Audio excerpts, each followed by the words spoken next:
আমাকে আরেক পেক ডাল দে তো। কত বুদ্ধি খাটিয়ে বাড়িটা ফাঁকা করতে হলো। শান্তি। আপনি একদম কথা বলবেন না তো।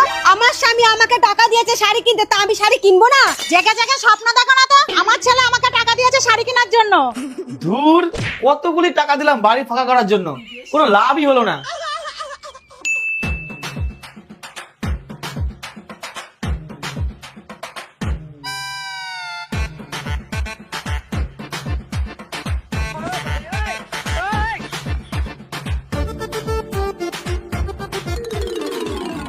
দাঁড়ান, আমি আপনার ছেলেকেই জিজ্ঞাসা করে আসি। কই তুমি, কোথায় গেলা? এ কি, ঘরে তো নেই। ও, তুমি ঘুমাচ্ছ? কি গো, তুমি কাকে ও, আমাদের মধ্যে ঝামেলা বাঁধি দিয়ে নিজে লুকিয়ে লুকিয়ে কোল্ড ড্রিঙ্কস খাচ্ছ? খাওয়াচ্ছি। দূর, কি কপাল করে যে একটা বৌমা পেয়েছিলাম, শাশুড়ির সাথেও হিংসা করে।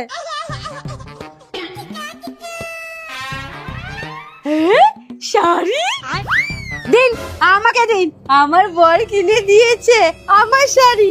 শাড়ি, আমার শাড়ি, আমার শাড়ি, আমার শাড়ি, আমার শাড়ি, আমার শাড়ি, আমার শাড়ি। ব্যাপারটা কি হলো দেখি তো। আচ্ছা, তাহলে এই ব্যাপার। জানোয়ারটা গেল কোথায়?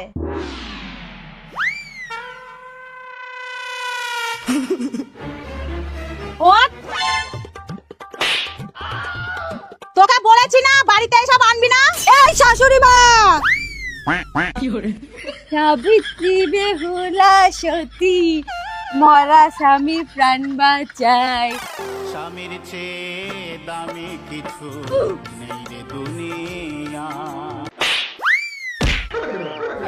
মদ খেয়ে মাতলাম, আগে তোমার হিসাবটা নিয়ে নি।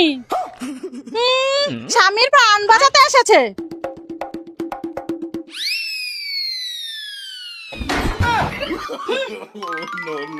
মদ? আমি তো কোল্ড ড্রিঙ্কস খেলাম ভাই।